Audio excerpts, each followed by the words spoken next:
Inilah alasannya kenapa kita harus melakukan turun kandang pada anak entok usia seperti ini. Alasan yang pertama, bahwa anak entok yang usianya sudah seperti ini sudah memiliki daya tahan tubuh yang cukup baik. Dan alasan kedua, kenapa anak entok yang usianya sudah seperti ini harus kita lakukan turun kandang dan tidak kita pertahankan hidup di kandang pembesaran. Karena ketika mereka kita pertahankan hidup pada kandang pembesaran, maka tentu saja justru pertumbuhannya akan semakin lambat, teman-teman.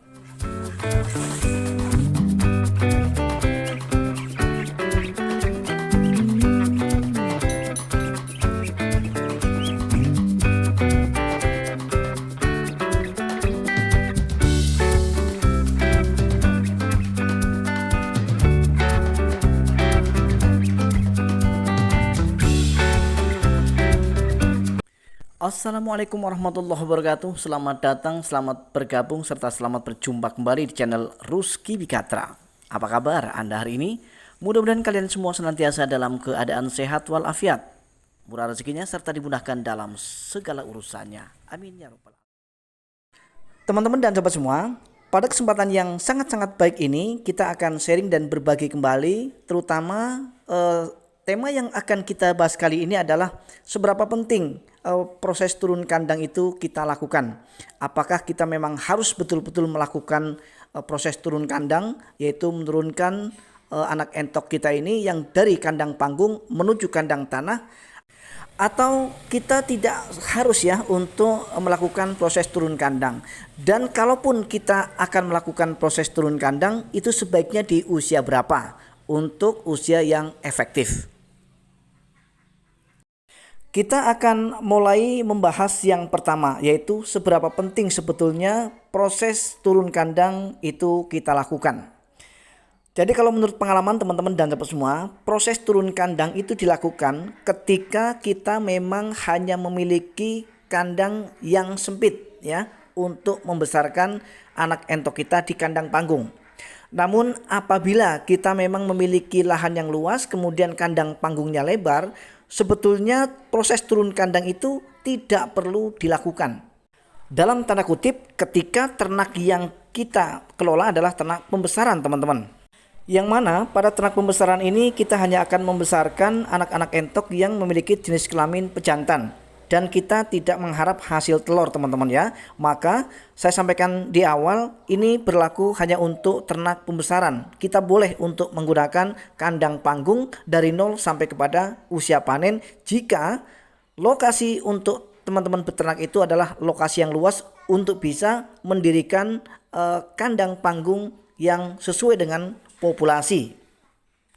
Namun ketika niat teman-teman adalah untuk ternak pembibitan, yang mana teman-teman akan membesarkan DOC ini adalah DOC yang betina, kemudian untuk kita ambil hasil telur dan hasil DOC-nya, maka tentu saja kita tidak bisa melakukan ternak dengan menggunakan kandang panggung sampai usia produksi. Apa alasannya? Alasannya adalah karena ternak pembibitan ketika sudah masuk masa produksi, yaitu di usia 8 bulan nanti, ketika kita akan menggunakan penetasan manual, yaitu menggunakan indukannya, maka tentu saja kita membutuhkan kolam pemandian untuk juga mengatur suhu daripada indukan entok nanti ketika mengeram. Yang kedua, kita juga membutuhkan yang namanya petarangan, teman-teman, yaitu tempat bertelur entok. Karena jika kita lakukan dengan menggunakan kandang panggung, kita harus menyediakan tempat bermandi entok, kemudian tempat petarangan dalam satu panggung. Bisa dipastikan hasilnya pasti tidak akan sempurna, teman-teman. Tetapi ketika teman-teman akan menggunakan sistem dengan menggunakan pengeraman mesin tetas, maka menggunakan kandang panggung itu boleh dilakukan untuk ternak pembibitan. Karena pada saat indukan sudah masuk masa produksi, mereka akan tetap bisa bertelur, teman-teman, walaupun di kandang panggung. Tetapi untuk penetasannya kita menggunakan mesin tetas.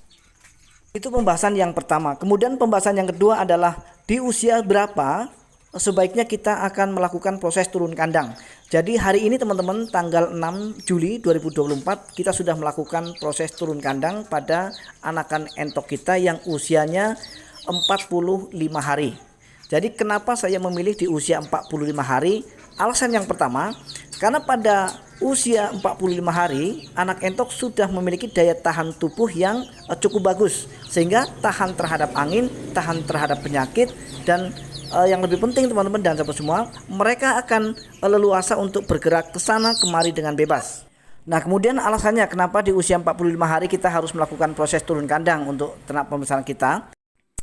Ketika kita hanya memiliki kandang yang pas-pasan, yang memang sudah kita ukur dari usia 0 ya, kapasitasnya itu hanya 20 ekor misalnya, otomatis semakin lama entok ini pasti akan semakin besar. Dengan semakin besarnya mereka, maka tentu saja ruangan akan semakin terlihat sempit. Otomatis ruang gerak mereka akan terbatas. Dan apabila keadaan seperti ini kemudian kita pertahankan dan kita biarkan, maka akan mengganggu proses pertumbuhan daripada anak entok kita, teman-teman. Maka dari itu, kita wajib melakukan proses turun kandang, teman-teman, supaya nanti entok-entok kita memiliki pertumbuhan yang lebih bagus dan ruang gerak mereka akan terasa lebih leluasa dan bebas, teman-teman. Baik teman-teman dan sobat semua, itulah pembahasan kita kali ini. Mudah-mudahan video ini adalah video yang menginspirasi serta bermanfaat. Akhirnya saya Rusky Bikatra undur diri, mohon maaf atas segala kekurangan. Insya Allah kita akan bisa berjumpa kembali pada video-video Rusky Bikatra selanjutnya. Assalamualaikum warahmatullahi wabarakatuh. Salam ternak, salam satu hobi.